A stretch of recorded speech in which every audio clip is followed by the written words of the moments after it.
Hey, hello everyone, welcome back. As you can see, this is my Firebase account, and here I had created a collection which is named as trial. And inside that, I'm having document as trial one, and inside that, I have created a field which is named as timestamp, and which has a string empty string value, right?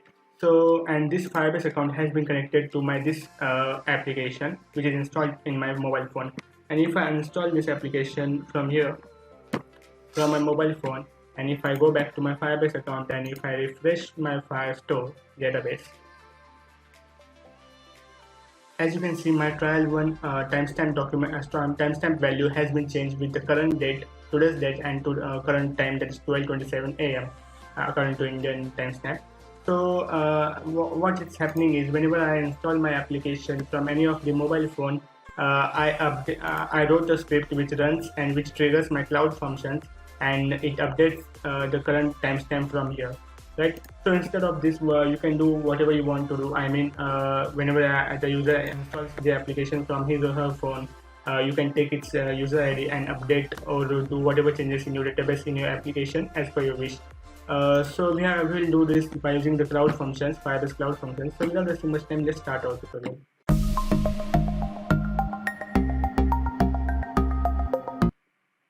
So head back to Android Studio, open the project in which you have to integrate the Firebase Cloud Functions. And in order to integrate the Firebase Cloud Functions, you need to use some commands. So just you click on the functions from your Firebase account and click on Get Started. And here you will get the commands using which you can install the NPM. First of all, you need to install the NPM. Just go to your Firebase account, go to terminal, and here write this command, and it will install the NPM into your Firebase project. Click on continue. After that, you need to initialize the Firebase into your project. So just use this command and it will initialize the Firebase into your project. But if you I'm explaining in short, but if you need a proper tutorial for this, so I have given link in the description of one of my video which I had on my YouTube for Firebase Cloud Functions. So I'll give link in description. Just follow this video and just follow this till 4:45. And I have shown here how to install the Firebase Cloud Functions and initialize them into your Firebase project. So follow this tutorial till 4 minutes and 45 seconds. Once it has been initialized the Firebase into your project, then you can see in your project that you will get the functions directory into which you are having many files, and one of them is index.js. So this is the file where we write our script once the has been detected, right? So I had written code here already. I'll explain you how it works. So first of all, you need to create a variable of functions which initialize the Firebase functions into your script. After that, currently I'm writing this script using JavaScript language, but you can also write it in TypeScript. That all details I had given in this video within 4 minutes of starting 4 minutes of this. All details has been given. So just follow this tutorial for 4 minutes and 45 seconds, and you will get all the information how to initialize, how to install Firebase functions into your project, and how to write this script. So for now, I'll explain the code what I'm doing here. So I had initialized the Firebase functions here. After that, I had created the variable which uses the Firebase admin SDK here, and I had initialized the Firebase admin SDK. After that, I had created the variable as database which get the access of Firestore by using this Firebase admin SDK variable. After that, here we are writing the script to detect an event. So exports.app uninstall. So this is the value which is declared as functions.analytics.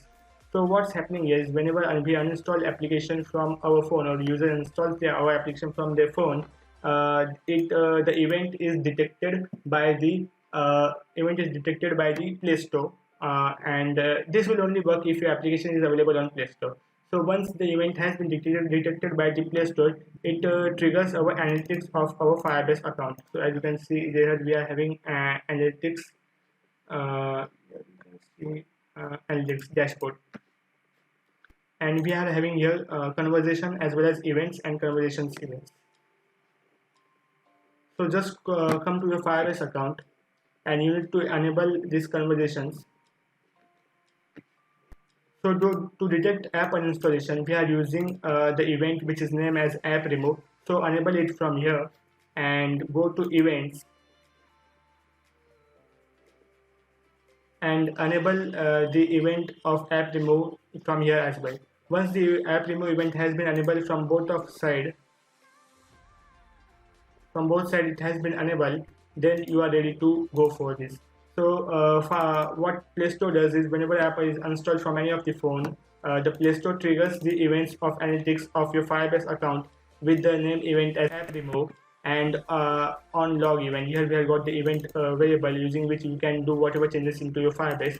So what I'm doing here is I am having the variable of my Firestore dot document. Just go to my collection as trial and trial one, which is part of my timestamp variable dot update. I'm calling the method as update, and timestamp is a key of my variable which I need to update. That is, as you can see in my database in trial. Here I'm having the trial one and timestamp. So this is timestamp variable. I update it every time. Every time the user installs my application, I update it with the current timestamp, right? So this is a script which we use to detect the installation of the application. But before writing this script, there are many more changes which you have to do in your Android project. That is, just go to your build.gradle file and make sure that you had used the Firebase Analytics dependency. So you don't need all this dependency, you just need this one dependency which I had used here. So make sure that your Firebase contains the Firebase Analytics dependency, and go to build.gradle file and make sure that you are having the Google services, that is the of latest version Google services, right? So if these two things has been done in your project, it means that your project should work fine. Uh, and uh, uh, once the script has been wrote and analytics has been installed in your project and Firebase Cloud Functions has been initialized properly in your project, just use the command as Firebase deploy and click on enter. It may take some time as per your internet connectivity. So until it gets initialized, I'll give you some point that you need to check when your project has been set up. Make sure that analytics has been installed in your project. Make sure that you had properly installed all the Firebase functions in your project using the command which I had given in this video first 4 minutes. And after that, you need to check whether your Firebase project in analytics events has been enabled or not. In conversation as well as events. So app remove events should be enabled in both the side.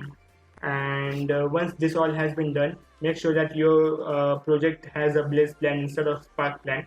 So pay as you go plan should be enabled for to use cloud functions. Once this all things are properly you had did, then your project should work fine. So once your Firebase function has been deployed to your Firebase, you can see this message deploy completed. And if it shows this message, which means that your function has been deployed successfully to your Firebase function, you can check this by going to functions section of your Firebase. And here I'm having two functions like timer update and app uninstall. So let's see what name we have given to our script, that is export.app uninstall. This is the name of our function. So as you can see, this has been came here, this app uninstall functions. And if you go to logs, from here you can track the logs of your functions, that whether it has been deployed or whether it has been running or not, right? So as you can see, and 1245 and 1245, this function has been came here. And let's go to our database.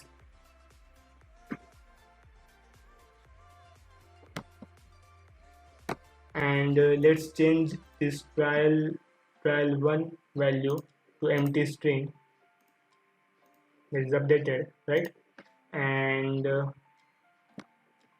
now if I install this application from my mobile phone, uninstall.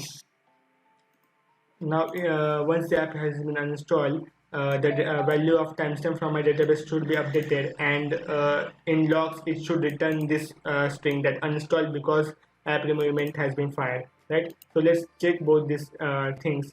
If I come back to my Firestore database, and if I refresh my database,